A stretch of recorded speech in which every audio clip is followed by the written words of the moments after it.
Hello friends, welcome back to my channel Susi's tale. Hope you all are well. ভাবছেন তো bye bye করে ঠিক কোথায় চলে যাচ্ছি? আমরা যাচ্ছি হচ্ছে বাঙালিদের সব থেকে প্রিয় জায়গা মানে দ্বীপ-উ-দার মধ্যে যাচ্ছি আমরা দাতে মানে দার্জিলিংয়ে। তাই ফ্যামিলির সকলকে নিয়ে বেরিয়ে পড়লাম দার্জিলিংয়ের উদ্দেশ্যে। শিয়ালদা থেকে আমাদের ট্রেন ছিল দুপুর 3টের সময় তিস্তা তোরসা। তাই আমরা সবাই ট্রেনে উঠে পড়েছি। আর এই ট্রেনটি যাবে এনজিপিতে পরের দিন সকাল 2:30-3টে নাগাদ পৌঁছে যাওয়ার কথা। কিন্তু আমাদের ট্রেন ছিল প্রায় 4 ঘন্টা লেট। তাই আমরা 2:30 থেকে 3টের জায়গায় পৌঁছালাম 6:45 নাগাদ। তারপর স্টেশন থেকে বেরোতে যেটুকু সময়, in the mean time driver দাদাকে ফোন করে নিয়েছিলাম যে আমরা পৌঁছে গেছি, তুমি গাড়ি নিয়ে চলে এসো। আপনারা কিন্তু এখান থেকে শেয়ার কারও করে নিতে পারেন গ্যাংটক বা দার্জিলিংয়ের জন্য। আর যদি বাসে যেতে চান তাহলে এনজিপি থেকে শিলিগুড়ি বাস স্ট্যান্ডে পৌঁছে যেতে হবে আপনাদেরকে।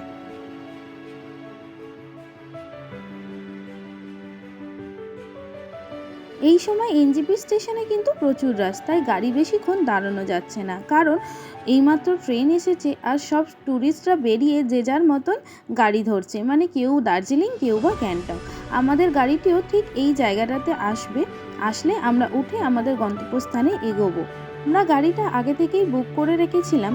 গাড়ির ফোন নাম্বার এবং ডিটেলসটা আমি ডেসক্রিপশন বক্সে আপনাদের জন্য শেয়ার করে দেবো ভিডিও শেষে। দার্জিলিং কিন্তু এর আগে আমরা যাইনি, আমাদের এই ফার্স্ট টাইম। তো আমরা খুবই এক্সাইটেড যে সবাই মিলে এই প্রথমবার দার্জিলিং আসছি। কিন্তু মন খারাপের একটা বিষয় ছিল, সেটা হচ্ছে দার্জিলিংয়ে কিন্তু সেই সময় একটু বৃষ্টি হয়েছিল। মানে আমরা যে উইকে গেছিলাম, আমরা অ্যাকচুয়ালি গেছিলাম হোলির সময়। আর ঠিক আগের উইকটাতেই এখানে একটু বৃষ্টি হয়েছে, একটু না মানে ভালোই বৃষ্টি হয়েছে। তাই আপনারা সামনে দেখতে পাচ্ছেন পুরোটাই ফগি ওয়েদার। চলুন আগে এগিয়ে দেখি যে আমরা কতটা দেখতে পাই, আর বাকি ডিটেলসটা অবশ্যই আপনাদের সাথে শেয়ার করতে থাকবো। চলুন আমরা এগোই এবার। এই ভিডিওটির মাধ্যমে আমি আমাদের দার্জিলিং যাওয়ার সমস্ত খরচা এবং সাইট সিন করার যা যা ডিটেলস আছে সমস্তই আপনাদের সাথে শেয়ার করব। তাই ভিডিওটি কেউ স্কিপ করে যাবেন না, আমাদের সঙ্গে থাকুন এবং ভিডিওর মাধ্যমে প্রতিটি ডিটেলস আপনাদেরকে আমি দিতে থাকব, এবং সেটা অবশ্যই আপনারা নোট ডাউন করুন আপনাদের নেক্সট ট্রিপ দার্জিলিংয়ের জন্য। স্টেশনে বেরোবার আগেই আপনারা কিন্তু হাতে একটা গরম জামা কাপড় অবশ্যই বার করে রাখবেন, আমাদের মতন ভুল করবেন না। আমরা যেহেতু তাড়াহুড়োর মধ্যে বেরিয়েছি এবং স্টেশন থেকে বেরিয়ে আমরা লাগেজ থেকে ঠিক সোয়েটারগুলো বার করে নিতে পারিনি, তাই আমরা কিন্তু কাঁচ বন্ধ করেই যাচ্ছিলাম।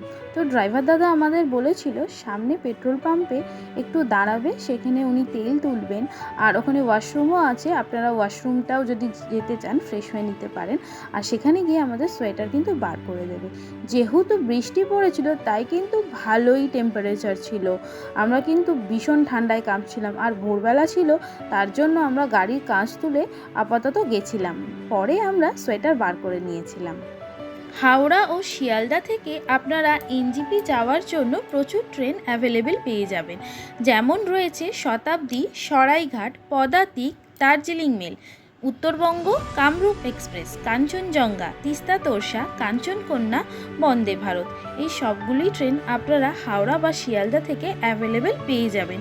তবে যদি কোনো সুইটেবল টাইমে যেতে হয়, যেমন যারা জব করেন বা সমস্ত কাজ গুছিয়ে রাত্রিরে ট্রাভেল করতে চাইছেন, তাহলে তারা পদাতিক, দার্জিলিং মেল, উত্তরবঙ্গ বা কামরূপ এক্সপ্রেসটাই নেওয়ার চেষ্টা করবেন, কারণ এইগুলো হচ্ছে রাত্রিরে গিয়ে সকালে পৌঁছায় বা সন্ধে গিয়ে ভোরবেলার দিকে পৌঁছে যায় এনজিপি। আমরা একটু তাড়াহুড়োর মধ্যেই টিকিট কেটেছিলাম, আমাদের ওয়েটিং লিস্টে ছিল, তাই জন্যে আমরা তিস্তা তোরসা অ্যাভেলেবেল পেয়েছিলাম, যেটি আলিপুরদুয়ার অবধি যায়। আমরা শিয়ালদা থেকে ট্রেনটা পেয়েছিলাম, ট্রেনটা ছিল দুপুর 3টের সময়, আর ফেরারটা আমরা পেয়েছিলাম শতাব্দীতে। আর আপনারা যদি টিকিটের প্রাইস জানতে চান, তাহলে তিস্তা তোরসা নিয়েছিল 920 টাকা প্লাস ট্যাক্স, আর শতাব্দী নিয়েছিল 1495 প্লাস ট্যাক্স অ্যাপ্রক্স, মানে ধরুন ধরুন ১,৫০০ টাকার মতন নিয়েছিল, কি ১৫৫০ টাকার মতন। ডিফারেন্সটা হচ্ছে এটাই, সেটা বলে রাখি। আপনার শতাব্দী কিন্তু হচ্ছে চেয়ার কার, আর এটা হলো 5:30 থেকে 5:30টার সময় এনজিপি থেকে ছাড়ে, আর দুপুর 1:30 থেকে 2টোর মধ্যে আপনাকে হাওড়া পৌঁছে দেবেন। এই ট্রেনের ভাড়াটি বেশি কারণ হচ্ছে এখানে আপনাকে ফুড দেবে। আমরা যেহেতু সকালে ট্রাভেল করেছিলাম, আমাদেরকে টি দিয়েছিল, বিস্কিট দিয়েছিল, ব্রেকফাস্ট দিয়েছিল, লাঞ্চ দিয়েছিল। আমরা সবটাই আপনাদের সাথে শেয়ার করব, কিন্তু তিস্তাতোর সাথে আপনারা ওটা পাবেন না। ওটা হচ্ছে 3 টায়ার এসির ভাড়া, আমি যেটা আপনাদেরকে বললাম 920 টাকা প্লাস ট্যাক্স। আর আপনারা যদি স্লিপার ক্লাসে কাটতে চান তাহলে অবশ্যই আপনাদের ভাড়াটা একটু কম হবে, সেটা আপনারা আপনাদের সুবিধা মতন কেটে নেবেন। আমি আবারও বলে রাখি আপনাদের, আমি ট্রিপের সমস্ত ডিটেলস, যেমন ট্রেন ফেয়ার থেকে নিয়ে ট্রেন ডিটেলস থেকে নিয়ে আমরা কোথায় কোন হোটেলে ছিলাম এবং কোথায় কোথায় ঘুরেছি, সেই trip details each and everything আমি either end of the video or আমি ডেসক্রিপশন বক্সে মেনশন করে দেবো, যাতে আপনারা আপনাদের ট্রিপটা যখন প্ল্যান করবেন যাতে এটা খুব হেল্পফুল হয় এবং আপনারা আপনাদের মতন ট্রিপটা প্ল্যান করে নিতে পারেন। তাহলে ভিডিওটির সঙ্গে থাকুন, মানে আমাদের সঙ্গে থাকুন আর দেখতে থাকুন।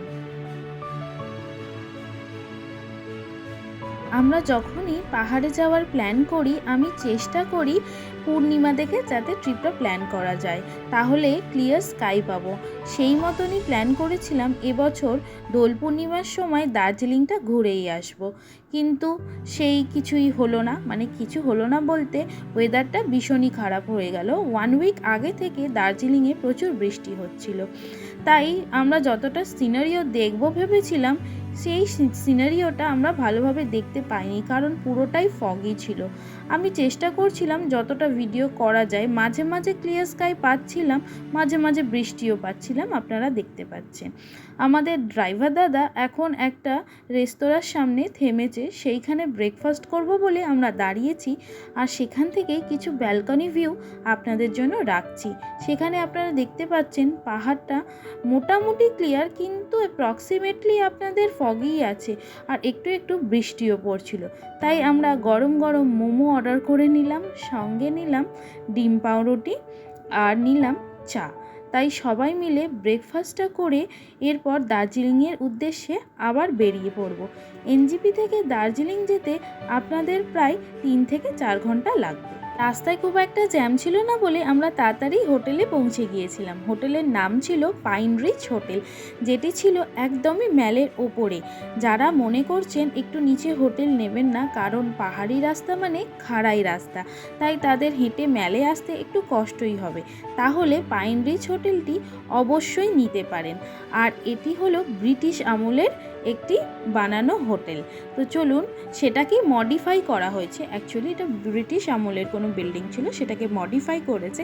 এটাকে কিন্তু অনেকে হন্টেড হাউস বলে বলে আর কি, আমরা গুগল করে পেয়েছিলাম, কিন্তু কোনো হন্টেডের কোনো ব্যাপার নেই। খুবই ভালো, খুবই সুন্দর, খুবই স্পেশিয়াস, খুব সুন্দর। আর এই যে আপনারা ফায়ার প্লেসটা দেখছেন, এটা কিন্তু ডিসেম্বর জানুয়ারি মাসেই চলে, কারণ এখানে তখন প্রচুর ঠান্ডা থাকে, আর এখন এই সময়টা ঠিক চলে না। আর এই যে উইন্ডোটা দেখছেন, এই উইন্ডোটা থেকে কিন্তু একদম ম্যালের ভিউ পাওয়া যায়, আর এর নিচেই কিন্তু সমস্ত রকমের স্ট্রিট ফুড বসেছিল, যেটা আমরা সন্ধ্যাবেলা ট্রাই করেছিলাম।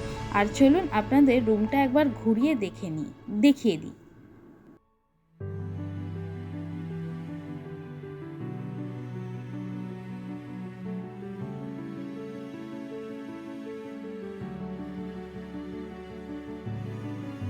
হোটেলে এসে একটু ফ্রেশ হয়ে স্নান করে বেরিয়ে গিয়েছিলাম লাঞ্চের জন্য, কারণ আজকে আমাদের ছিল টয় ট্রেন ফ্রম ডিএচআর। তো টয় ট্রেন ছিল 3:45-এ, তাই তাড়াহুড়ো করে লাঞ্চ করতে চলে গেলাম। লাঞ্চে নিয়েছিলাম চিকেন থালি, ছিল এক ডাল, সবজি, আলু ভাজা, পাঁপড়, একটা আচার আর চিকেন। তো সবাই মিলে খেয়ে দিয়ে এরপরে হেঁটে আমরা বেরিয়ে পড়লাম দার্জিলিং স্টেশনের উদ্দেশ্যে। হেঁটে প্রায় আপনার 8-10 মিনিট তো লাগবে, যেহেতু পাহাড়ি রাস্তা তাই আপনাকে একটু টাইম লাগবে। আর ওখান থেকে প্রায় আমরা গুগল ম্যাপ ধরে হেঁটে হেঁটেই পৌঁছে গেলাম ডিএচআরে। সেখান থেকে ছিল আমাদের টয় ট্রেন। আর এখানে এসে সিনিক বিউটিটা কিন্তু দারুণ লেগেছিল। আমরা কিন্তু একটু ভিডিও করে নিয়ে একটু ছবি তুলে নিয়ে তারপরে ট্রেনের উদ্দেশ্যে গিয়েছিলাম। টিকিট দেখে ফাইনালি আমরা ট্রেনে উঠে পড়লাম। এরপর আমরা সিটটা খোঁজাখুঁজি করছি, কোথায় পড়েছে আমাদের সিটটা। এই ফাঁকা 4টে সিটই কিন্তু আমাদের। চলুন এবার ট্রেনে উঠে পড়েছি, বসেও পড়েছি। ট্রেন এবার ছেড়ে দিয়েছে। এখান থেকে যাবে ট্রেন বাতাসিয়া লুপে। বাতাসিয়া লুপ থেকে কেমন ভিউ পাই চলুন আপনারা আমাদের সাথে দেখতে থাকুন। মেঘলা ওয়েদার তো, কতটা কি পাবো সেটাও দেখুন আমাদের সাথে আপনারা।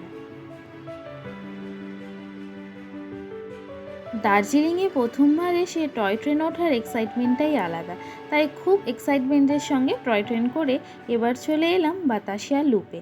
ট্রেন এখন এখানে প্রায় 10 থেকে 15 মিনিট অবধি দাঁড়াবে, যাতে আমরা বাতাসিয়া লুপটা একটু ঘুরে দেখতে পারি। খুবই এক্সপেকটেশন নিয়ে এসেছিলাম যে যাতে কাঞ্চনজঙ্ঘা দেখব এখান থেকে বাইনাকুলারের মাধ্যমে, এখানে সেই সুবিধা রয়েছে। কিন্তু কপাল দেখুন দেখতে পেলাম না, কারণ পুরোপুরি মেঘলা ওয়েদার। কিন্তু আমাদের ট্রিপে কালকে কিন্তু বাতাসিয়া লুপ আবার রয়েছে, তো চলুন দেখি কালকে দেখতে পাই কিনা। আপাতত এই জায়গাটা খুব ভালো করে ঘুরে দেখে নিচ্ছি যে কেমন জায়গাটা আছে।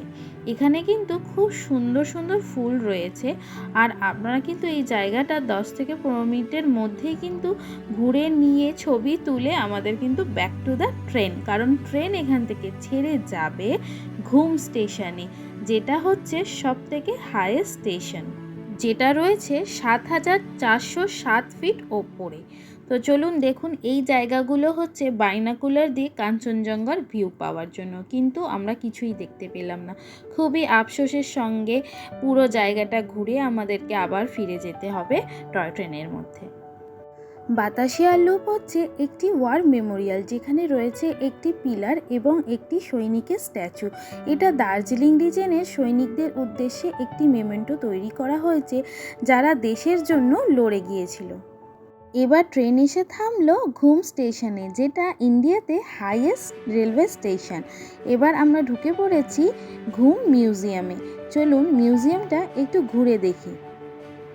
এবার চলে এলাম মিউজিয়ামের ভিতরে, যেখানে রয়েছে পুরনো দিনের মানে অতীতে কেমন ছিল দার্জিলিং স্টেশন বা এই ঘুম স্টেশন, বা ওই যে দেখুন আগে বাতাসিয়া লুপের পুরো ছবিটা রয়েছে। এরকম নানান রকম জিনিস রয়েছে। চলুন আমরা একটু ঘুরে দেখে নিই মিউজিয়ামটা।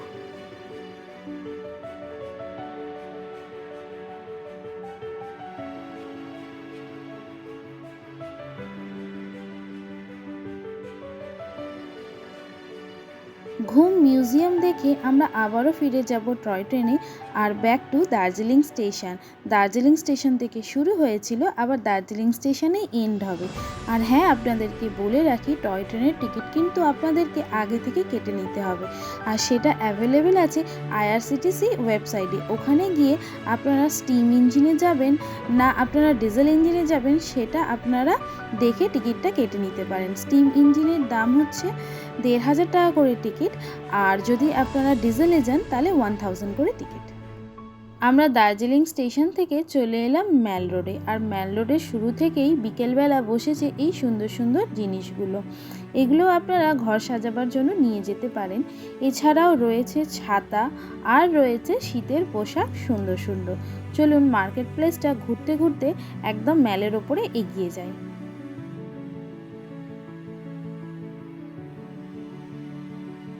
ম্যাল রোডে হাঁটতে হাঁটতে দেখলাম বিশ্ববাংলা দোকানটা, তাই বিশ্ববাংলার ভেতরে গিয়ে একটু দেখে নিলাম কি কি বিক্রি হচ্ছে। এখানে নানান ধরনের চা পাতা, হ্যান্ডমেড অনেক রকমের জিনিস বিক্রি হচ্ছিল, আপনারা চাইলেই কিন্তু পারচেস করতে পারেন।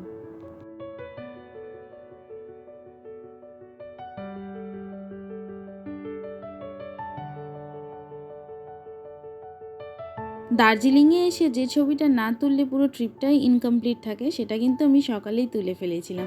কেভেন্টার্স আর গ্লিনারিস ছাড়িয়েই কিন্তু আমাদের হোটেল, যেটা নাইট ভিউটা আপনাদেরকে দেখাচ্ছি, বেশ ভালোই লাগছে। এরপর চলে এলাম আমরা ম্যাল গ্রাউন্ডে একটু ঘুরে দেখব বা বসবো। এখানে কিন্তু সেদিনকে ভীষণ ঠান্ডা ছিল, যেহেতু বৃষ্টি হয়েছিল তার এফেক্টটা তো ছিলই। চলুন এবার একটু ম্যাল গ্রাউন্ডটা ঘুরে দেখে নিই। আপনারা দেখতেই পাচ্ছেন কতটা ফগি জায়গাটা। আর এইখানে একদিকে রয়েছে ম্যাল মার্কেট, আরেকদিকে রয়েছে মহাকাল মার্কেট। মহাকাল মার্কেট থেকে আপনারা মহাকাল মন্দিরেও যেতে পারেন। এবার আমরা একটু ম্যালে বসে আবার হোটেলে ফিরে যাব, দিয়ে তাড়াতাড়ি শুয়ে পড়বো, কারণ পরের দিন আমাদের ট্রিপ রয়েছে। এইভাবেই আমাদের ডে 1 এন্ড হলো দার্জিলিংয়ে। কালকে কোথায় কোথায় ট্রিপ আছে আর কোথায় কোথায় ঘুরলাম সেই ব্লগটা খুব তাড়াতাড়ি আসছে, তাই পার্ট 2-র জন্য ওয়েট করুন। Till then, bye by.